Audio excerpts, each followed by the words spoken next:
भोपाल के सामाजिक कारकुन और गैस मुतासिरीन के लिए अपनी पूरी ज़िंदगी सर्फ करने वाले अब्दुल जब्बार साहब को उनके मरने के बाद पद्मश्री अवार्ड से नवाजा गया है। आइए उनके अहले खाना और उनके साथियों से जानते हैं कि इस अवार्ड मिलने पर वो कितने खुश हैं। खुशी भी है और दुखी भी हूँ मैं। दुखी इसलिए हूँ कि आज मेरे साथ जब्बार साहब नहीं है। सही हकदार उनके हाथ में ये अवार्ड मिलता तो मेरी खुशी दुगनी हो जाती।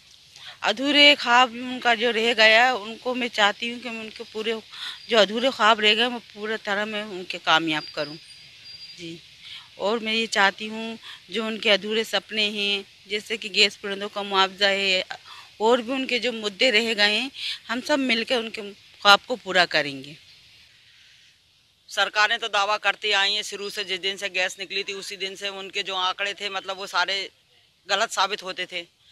मगर अभी सबसे बड़ी बात इस बात का दुख है कि जब्बार भाई बीच में जो छोड़ के चले गए हम लोगों को, और जो गैस पीड़ितों की लड़ाई जो है पूरी आधी अधूरी रह गई है।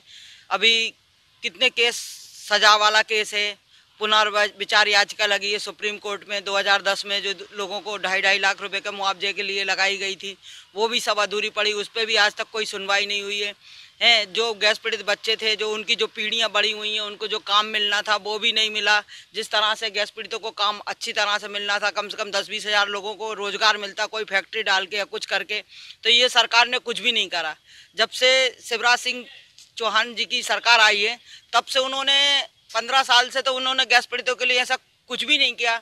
बाबूलाल गौर जी भी चले गए, उनको भी हमने निरंतर काफ़ी समय तक, लंबे समय तक चिट्ठियां लिखी, उसका भी उन्होंने कोई निराकरण नहीं निकाला। इसके बाद में अभी भी कोई सुनवाई नहीं है। क्योंकि एक दुख हमें और लग गया, तुमने अवार्ड तो दिया है लेकिन हमारे जो काम, जैसे मोहिनी जी दीदी ने बतलाया, अभी उन कामों को तो पूरा नहीं किया, तो उसके लिए तो हमें दोबारा उठ के खड़े होना पड़ेगा। क्योंकि अभी जो है कोरोना के पीछे 1.5 साल से हम लोग कुछ नहीं कर पाए हैं, लेकिन आगे जो है करेंगे इस काम को। जैसे सजा है, इलाज है, हॉस्पिटल, उस वक्त ही मैंने कहा था कि लोगों को इलाज तो मिले कम से कम। दूसरे दिन जो पिटीशन लगी हुई है उस पर तो तुमने कुछ, दोनों सरकारों ने कुछ नहीं किया। हमें उसी दिन असली खुशी मिलेगी इस अवार्ड की, जिस दिन के ये तीनों काम जो है हमारे होंगे, उस दिन हमें असली खुशी है। नहीं तो अभी इतनी खुशी नहीं है अवार्ड की। है ज़रूर खुशी कि हमने किसी अच्छे इंसान के साथ पकड़ा, जो आज हम लोगों की सारे संगठन की महिलाओं चाहे वो पुरुष हो, सबको इज्जत मिली है, एक सच्चाई के साथ, किसी बेईमानी के साथ नहीं। नया कदम हमारा, हमने आरटीआईयाँ लगाई हुई हैं। जो भी जिस तरीके से ये लोग इलाज में लापरवाहियाँ कर रहे हैं, और जो मैंने आपको भी पहले भी बताया था कि भारत सरकार के अंतर्गत 2 हॉस्पिटल आते हैं, एक एम्स और एक भोपाल मेमोरियल, और इन दोनों के अंदर जो है गैस पीड़ितों के साथ जो है जो भी बातें हैं वो उसको नज़रअंदाज करते हैं गैस पीड़ितों के लिए। जो डॉक्टर्स को एम्स में तनख्वाहें दी जाती हैं वो बढ़ाकर दी जाती हैं, और भोपाल मेमोरियल वालों के डॉक्टर्स को तनख्वाहें कम दी जाती हैं। इसलिए डॉक्टर्स वहाँ से बंसल की तरफ भाग रहे हैं और दूसरे हॉस्पिटलों की तरफ भाग रहे हैं। तो उससे गैस पीड़ितों के साथ कोई इंसाफ, भारत सरकार, राज्य सरकार, दोनों ही सरकारें नाकामयाब हैं और वो किसी भी तरीके से काम करने को तैयार नहीं है। और हम लोग दमखम से ही जो भी चीज़ें होंगी हम उन मुद्दों को उठाएंगे और हम इस लड़ाई को जारी रखेंगे।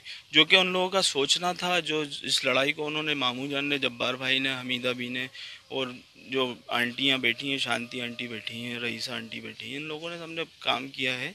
इस काम को हम लोग दमदारी से उठाएंगे और 3 दिसंबर की तैयारी हमारी जारी हो चुकी है। जैसा कि आपने देखा कि इनके अहले खाना और इनके साथी साफ तौर से कहना चाहते हैं, जिस तरह से इस अवार्ड के मिलने से वो खुश है, उसी तरह उनकी नाराज़गी भी है।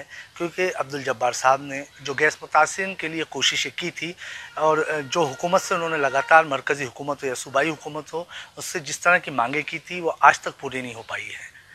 इसलिए इन लोगों का कहना है कि जिस तरह से उन्हें अवार्ड से नवाजा गया है, वैसे ही उनकी जो ख्वाहिशात थी उसे भी पूरा किया जाए। ईटीवी भारत के लिए भोपाल से कमर कौस।